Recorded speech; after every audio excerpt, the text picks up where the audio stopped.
என்னோட லாஸ்ட் வீடியோல there are no friends, there are no enemies in business என்ற ஒரு ஸ்ட்ராங்கான philosophy பத்தி சொல்லிட்டு இருந்தேன். இந்த வீடியோல ஒரு ஐகானிக் டெக் ரைவல்ரிய பத்தி சொல்றேன். ஆப்பிள் இன்னைக்கு ஒரு $1 trillion கம்பெனியா இருக்குன்னா அதுக்கு முக்கியமான காரணமே மைக்ரோசாஃப்ட் அப்படின்றது உங்களுக்கு தெரியுமா? ஏன்னா 2000ஸ்க்கு முன்னாடி ஆப்பிள் அண்ட் மைக்ரோசாஃப்ட் வேற ஹியூஜ் காம்படிட்டர்ஸ்.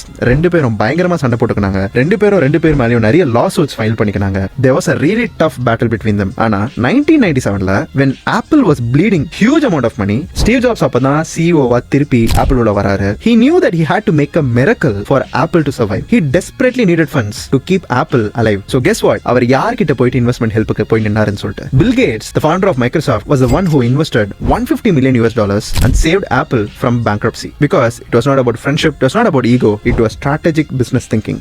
ஏன் ஆப்பிள் மைக்ரோசாஃப்ட் கிட்ட போயிட்டு ஹெல்ப்புக்காக நின்னாங்க? On the other hand, ஏன் மைக்ரோசாஃப்ட் ஆப்பிள் ஒரு காம்படிட்டர் கம்பெனியா இருந்தா கூட அவங்க மேல இன்வெஸ்ட் பண்ணி அவங்கள பேங்க்ரப்சில இருந்து சேவ் பண்ணாங்க? அதுக்கு 4 ரீசன்ஸ் இருக்கு. ரொம்ப ஸ்ட்ராட்டஜிக்கான ரீசன்ஸ். ஒன்னு என்னன்னா, ஆப்பிள் சர்வே ஆனா மட்டும்தான் மைக்ரோசாஃப்ட் மேல போடப்படுற ரெகுலேஷன்ஸ்ல இருந்து Microsoft was able to escape. இல்லனா Microsoft would have been the single biggest target for regulatory measures in the US government. Next, already Microsoft மேல ஆப்பிள் நிறைய லா சூட்ஸ் மைக்ரோசாஃப்ட் மேல ஃபைல் பண்ணிருந்தாங்க, அவங்களோட ப்ராடக்ட்ஸை காப்பி பண்ணாங்கன்னு சொல்லிட்டு. சோ மைக்ரோசாஃப்ட் ஆப்பிளை சேவ் பண்ணாங்கன்னா they decided to drop these lawsuits. Third point என்னன்னா, Microsoft office was running in all Mac devices. So அதுல வர ரெவென்யூவை Microsoft was not ready to miss just because Apple was going to go bankrupt. And the fourth and the most important point, a huge positive PR for Microsoft. Microsoft ஒரு cutthroat competitor ன்னு சொல்லிட்டு பேசப்பட்டிருந்ததை உடைச்சிட்டு Microsoft was portrayed as a big tech savior by saving Apple by investing $150 million.